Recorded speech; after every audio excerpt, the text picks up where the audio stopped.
Welcome. I'm here with Terry Lowry, a good friend of mine, fantastic pianist and conductor, and he is the creator of Musical Overture and Gig Rooms, a free platform that allows musicians and teachers to do browser-based video conferencing for lessons and also for live rehearsals. And so, Terry, welcome to the program. Happy to have you Thank, here. thanks. So, tell us about what inspired you to create Musical Overture. Yeah, well, thanks for talking to me about it. When I was a little kid, I grew up in a small town, 7 or 8 thousand people, and I was the only kid I knew that was playing Beethoven all day. So as I got older, and the internet comes along, and we get all these opportunities to connect with people all over the world, I got to thinking, it would have been great if I could have met other kids like me. I know they were out there, they just weren't in my town. If I'd lived in New York or London, perhaps I could have met them. So is there something we can do for kids today to let them meet other people like them? And then of course you start thinking like that, and you realize, well, it's not just kids; it's everybody. Is there a way for people who have this common love of music? Is there a way that they can come together and kind of remove geographical barriers? And YouTube's just so big. You only find famous people on YouTube unless someone sends you a link to go find them. So you're not going to just stumble on. If I'm a 13-year-old playing the Pathetique, I'm not going to stumble on some other 13-year-old playing the Pathetique on YouTube. So I wanted to build something a little more niche, a little smaller, and designed specifically for musicians, and maybe address some specific issues that musicians had with some of the larger networking and video sharing platforms. So we started Musical Overture back in early 2012, and it just kind of took off. It has kind of profile pages that work as web pages for the musicians. It's got a great directory, a great search engine, unlimited video repository with HD videos, blog posts, calendars of musical events around the world. So people started meeting each other on Musical Overture. People would meet their peers.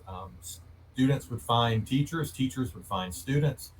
Um, Universities used it as a recruiting method. Agents and conductors used it to find talent for professional jobs. And people just went there to listen to great music. So it just kind of became this really fun place to hang out and meet other people. And Musical Overture kind of turned into, like I said, a great networking place. Um, we eventually got into the video conferencing part because one of our members won a competition, a international violin competition, and she was invited to play in Carnegie Hall. Carnegie Hall offered her an accompanist. She said, "No, I've met someone on Musical Overture. I'd like to invite him." So she sends him a message and says, "Hey, do you want to play for me in Carnegie Hall?" And I think he was, 18, 19 years old, student at Georgia Tech. And he answers, duh, yeah, I want to go play in Carnegie Hall. So she sends him the music. He learns the music. He flies to New York. They meet one Sunday afternoon. They rehearse for 2 hours, walk out on stage, and do the concert. And it just went great. They just loved playing together. And when it was over, I got a message from the violinist saying, "Hey, is there any way you can help us play together?" When I go, she was from Italy. I think she was studying in Salzburg at the time. When I go back to Salzburg, can you help us build something so we can continue to play together? This was, I don't know, 2016, 2017. So we started looking into, well, what causes latency? Why is it that we can't play together on Skype? Or why can't we play together on FaceTime? We had never heard of Zoom at the time. So we started looking at, what causes latency in the larger um, video conferencing apps that were designed for the business community. We discovered several big things, and we set about trying to remove them. And it kind of came about, put it all together about the time that the COVID pandemic forced us all to spend a lot more time teaching lessons and making music online. So we launched the first iteration of Gig Room last June for two people, a one-on-one version. We expanded it to four users. You can have four people in a gig room. That was starting in November. and we're getting ready to launch larger rooms. We hope to have as many as 64 people in a room or more by the time school starts at the beginning of August. So the idea is we can remove enough latency so that when you're teaching a lesson and you want to say stop, the student hears stop and they stop. Or if you want to say, let's fix this wrong note, you hear a wrong note, you say that note or correct fingering at that moment, the student knows where that is. And whereas now, if you use FaceTime or Zoom, by the time you say stop or say that note, the student, is 3 or 4 measures down the page. And so it's really difficult to teach. I found it difficult to teach using the standard business video conferencing apps. And so I built what I needed, and thousands of people use it every day. And the great thing is that if you've got a fast enough internet connection, and you close down some of the other software applications that you have, just kind of focus your computer's power on Gig Room, you can actually play together. It is possible. The latency is low enough to be able to rehearse together. So it turned out to be even better than we thought. That's exciting. Yeah, I mean, having taught via different platforms, that's a problem that we music teachers have teaching virtually. Students, you'll tell them to stop, and they're half a measure later or a measure later, and it just you lose rehearsal time, you lose lesson time trying to clarify these things. And now you and I've tested it. We've talked about it and messed around with it. But yeah, tell us a little bit about the figures that you're achieving in terms of latency, how it's measured, and maybe to give our audience an idea of what this actually translates to in a rehearsal or lesson scenario. Right. So I like to always think about what it would be like in a real room. I've got a couple of pianos here. If you were to come play with me, you'd be about 6 feet away from each other. Sound travels at 1 foot per millisecond. So we would be in real life, we would have roughly a 12 millisecond round trip time. So by the time I played, you responded to me, and I heard you. It's roughly 12 milliseconds. We're achieving most of the time round trip times between 40 and 80 milliseconds, sometimes faster. I've had them down to 17, 18 milliseconds with people hundreds of miles away from me. Um, we find that if you can get it to about 100 milliseconds or less, it's possible to rehearse together. You have to kind of stay on your toes. The music will tend to drag a little because you're listening and they're listening, and we're humans and we're trying to stay together. But if you focus on being in front of the pocket, as I like to say, then it's very very doable. Most people, even without using any of our pro tips, just turning on Gig Room the very first time, they're getting at least 200 to 240 millisecond round trip time, and then with just a few little tweaks, they can get it on down to about 100. The key is having a fast enough internet connection and not bogging down your computer with other tasks that you're not using at the time. So we're really pleased with that. This past, I'm the conductor. I'm the conductor of the Carroll Symphony. And during the pandemic, we had very few concerts. We did have one in July. We had an outdoor Fourth of July concert, and we rented this huge stage, so large that the timpani player was 100 feet from my concert master. Wow. So my concert master played. That's 100 milliseconds before the timpani player hears it, and another 100 milliseconds before the concert master hears what the timpani player did. So that's a 200 millisecond round trip time. I'm conducting, and I'm hearing all this, and I'm working hard, right? Because you don't want the tempo to slow down. But we did it, and the concert was great. So we know what's possible in real life, in the real world. So the trick was making that possible over the internet, and Gig Room pulls it off. That's exciting. Yeah, I think that's something that we take for granted as just human beings living in the real world. Because we receive sound, and we forget that that sound took time to come arrive at our ears and be processed. So, Yeah. that's We're, quite amazing. yeah, we're used to a certain amount of latency. You Yeah. know, just because being on stage with somebody, you're generally anywhere from 10 to 50 feet away from them. And so that round trip time could be as much as 100 milliseconds in real life. And you just kind of adapt and you get used to it. One thing we always have to keep in mind, if you, like I said, if you were to come to my studio and we sat down to play together, the first few minutes would be kind of rough because we're trying to get used to each other. We're getting used to how I'm getting used to how you turn a phrase, and you're getting used to how I do a cadence, and so that's why we rehearse. You know, if it was perfect the first time, there'd be no need to rehearse. So just being human beings in a room, you have to rehearse and kind of get used to the to the flow of the other person, the rhythm of the other person, and that's true here, obviously. So when you get on gig room, that's the great thing is that you can kind of rehearse and get used to these things, and get it together. You just have to kind of stick with it the way you would in the real world. And I'm really blown away by some of the other ideas that you have been working on implementing, including some of your recording features. Tell us a little bit about what you are planning to add to Gig Room's functionality. Well, that's the thing. The big companies, they're trying to get billions and billions of people involved, and so we understand they've got to be broad reaching, with their feature set. We're very specifically trying to help musicians. So, we have an on screen metronome, an on screen tuner. We have, when we launched the large rooms that we're working on in our beta testing, we already have a style sheet set up so that when I enter my, say, all the members of my orchestra and I enter the instruments that they play, when they join that gig room, they'll automatically show up in a seating chart arranged like an orchestra, or for concert band, or jazz band, or for choir, or whatever it is. We've already got those templates built in, so the director doesn't have to wonder why is my tuba player sitting next to my flute player. It's all already there, and those are things that you have to be a musician to think about that. Our recording function is something I'm really pumped about, uh, because we're transmitting, you and I right now, HD video, audio and video. Well, audio and video packets are transmitted separately, and so we prioritize audio over video. So if we find that as we're monitoring a gig room that the internet connection is dropping or getting slower, we can reduce the quality of the video feed, and so that we can maintain the audio, because it's the audio that we really care about, right?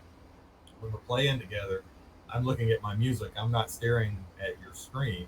I'm listening, and so it's more important to us that the audio is good. So when we record, our recording function, in order to maintain as high a level of video as we can for the recording, is we'll be recording each person on their local device in HD. So even if it's being transmitted at a lower bit rate or a lower resolution, the recording is being kept at HD. But we wait until after the recording to capture those videos. And during the encoding process, we resynchronize those videos according to the time code. So that even if there was a 30 or 40 millisecond delay, we can remove even that, so that the final product is exactly synchronized. When you upload a video to Musical Overture or YouTube or wherever, there's those few minutes afterwards where you're waiting on it Sure. to do a thing, or encoding is what it's doing. So during that process is when we will realign those according to the time code. So I'm especially excited about that. But we're talking to each other without a third party server in between us, which is how we get this great speed. Well, the only thing a third party server is good for is making a recording, and so we had to come up with something special so that we could record without delaying the connection. Gotcha. I don't know how many of our listeners appreciate how genius and simplistic your solution is. But typically when you're recording on a video conferencing app like Zoom or something, it's capturing it in that real time. You have a lot of degradation of signal and signal loss Yeah, and compression, basically audio video compression. So it never sounds as good as it possibly can. But what you're talking about doing is using the individual computer's native camera, microphone, recording it as is onto their hard drives, and then pulling that later and then resynchronizing it. So that way you can get the highest possible quality given the tools that they're using. that's right. So if something goes wrong during the actual gig room, during the streaming process, like I said, for instance, if the let's say uh, you're playing and your spouse starts watching Game of Thrones on Netflix in another room and starts robbing your bandwidth, well, that way we can maintain the highest quality and not have to sacrifice it if it was um, affected during the live gig room. Now, tell me about the metronome that you have set up on gig rooms. Is it when a person turns on the metronome? how does it synchronize between the participants? Well, it goes through the same. It'll have the same latency right now as our regular signal. So if you turn on your metronome, I'll hear it, and I'll be able to play along with that metronome the same as you. And you can, when you're teaching a lesson, you can turn on your metronome, and the student hears it. So that's a subtle way of reminding them to keep a steady tempo or to stay at a tempo that you suggested. I think of my piano teacher, William Knight, who loved to sit back with his arm on the back of the chair and start pounding his wedding ring whenever I would speed up or slow down and he didn't want me to. So that I would be playing and suddenly I'd hear that click, and that was my cue that my tempo is fluctuating. Well, I can now do that as a teacher and just do it with the metronome, put it where I want it, turn it on, turn it off, and the student hears it and adapts, and I don't have to say anything else. So I imagine you could perhaps even use the metronome sort of like a click track in some scenarios where, you know, Sure, um, for recording purposes too. sure, and that's part of our screen share process in the large gig rooms.